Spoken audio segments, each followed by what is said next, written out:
Hola, yo soy el profe Ángel y esto es Tu clase de historia, un espacio de preparación para la prueba de transición de Historia y Ciencias Sociales. Bienvenidos.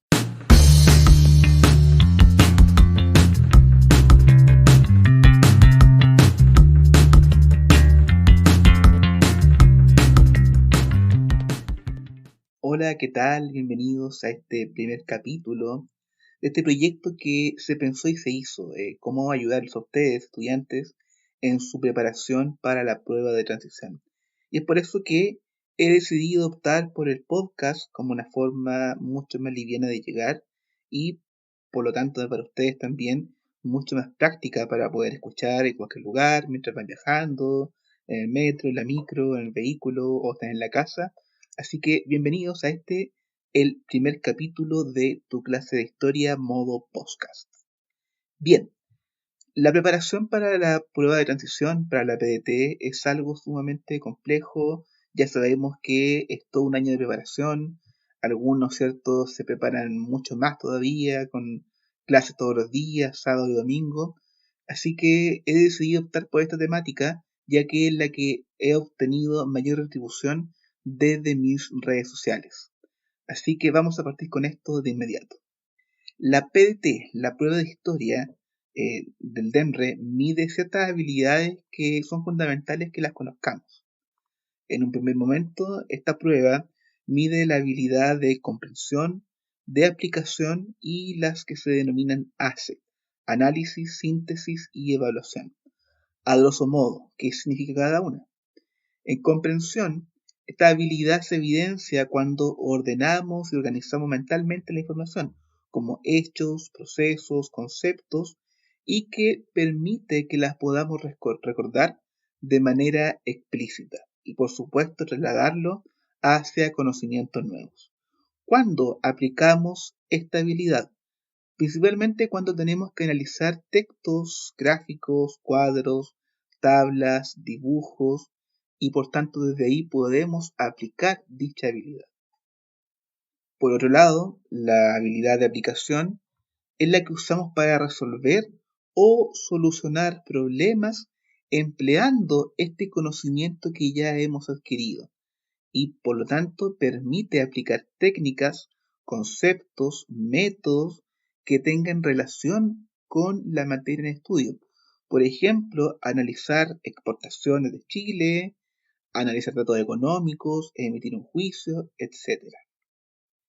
Y por último, el conjunto de habilidades muy utilizadas de análisis, síntesis y evaluación es la que nos permite examinar y fragmentar la información para hacer inferencias y también hallar evidencias que apoyen generalizaciones. Es decir, son habilidades mucho más complejas y que permite, ¿cierto?, que el estudiante reúna toda la información para que a través de una combinación vaya evaluando y validando información. Estas son las preguntas que más se repiten dentro de la PDT y son las que también tienen mayor ponderación a la hora de la revisión. Así que con esta introducción quería partir esta parte del podcast, ya que es fundamental que no solo ustedes manejen el conocimiento, que también es válido, sino que también sepan qué es lo que la prueba está midiendo, para que desde ahí ustedes puedan afrontar una buena preparación para la PDT.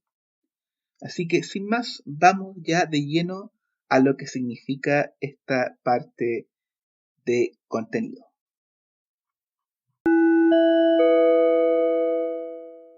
Bien, este es un proyecto ambicioso por mi parte, una idea de cubrir todo el currículum que entre en la prueba, así que vamos a hacer un recorrido por cada uno de los acontecimientos que entran en esta evaluación.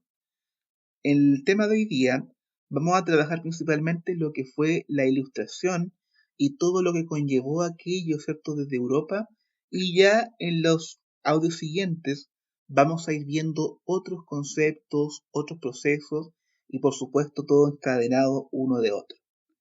Bien, la preparación de hoy día, como dije, consta en lo que es la ilustración. ¿Qué fue la ilustración? No fue esto andar ilustrado, ni andar limpio, y nada de eso. La ilustración fue un movimiento intelectual y filosófico que se desarrolló en Europa entre 1721 y 1794. Esta época de Ilustración principalmente se desarrolla entonces en lo que fue la segunda mitad del siglo XVIII. Cabe señalar que en esta época se destacan muchos personajes por el hecho de afianzar sus conocimientos, de investigar y de cultivar todo lo que sabían. Por ejemplo, acá ustedes podrán encontrar a Montesquieu.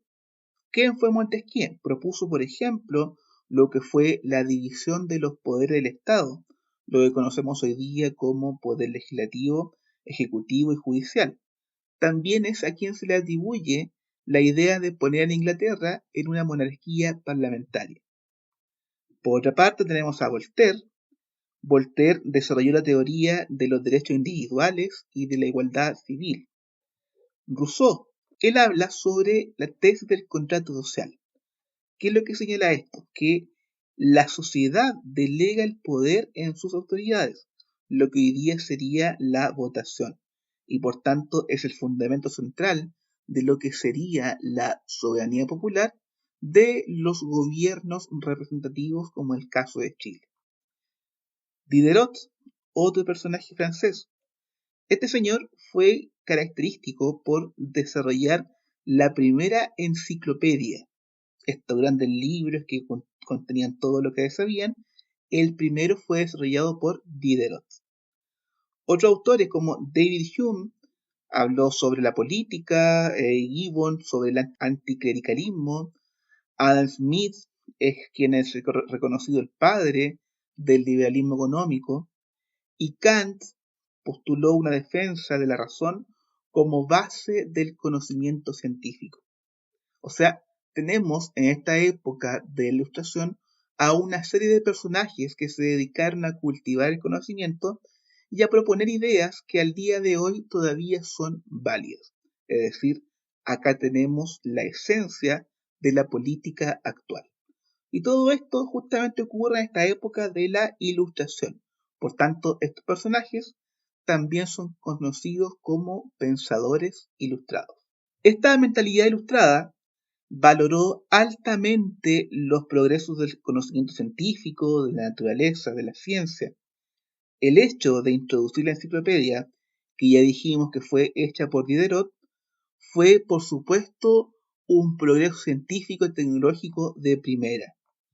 De esa confianza en la ciencia es que surge en parte este optimismo que se da en esta época, el mirar, ¿cierto?, el porvenir como el inicio de una llamada edad de oro de lo que era la civilización occidental.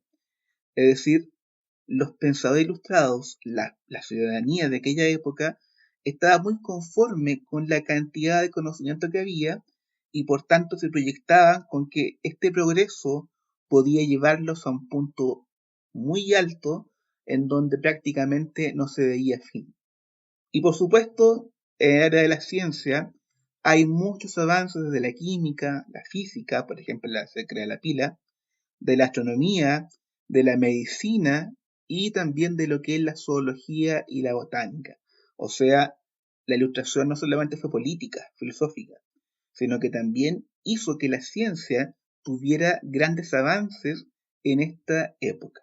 En esta misma línea, como desde lo ilustrado se decía que el gobierno debía tender hacia una democracia donde el pueblo sea quien tenga la soberanía, es que en aquella época los reyes que tenían su especie de monarquía absoluta comenzaron a tambalear en el poder, ya que el pueblo se vio con la necesidad de hacer que este poder estuviera en el pueblo y no en los reyes.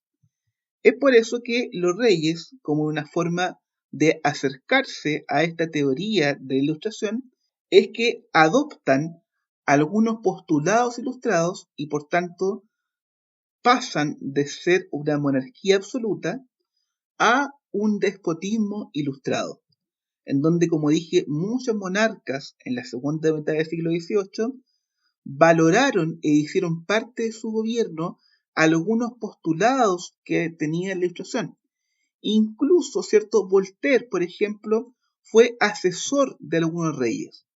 Es decir, los reyes estaban buscando una forma de no perder el contacto con la gente, aun cuando su gobierno era autoritario, ya que poco a poco fueron incluyendo estas políticas sociales impulsadas por los ilustrados. ¿Cuáles son las características de este despotismo ilustrado?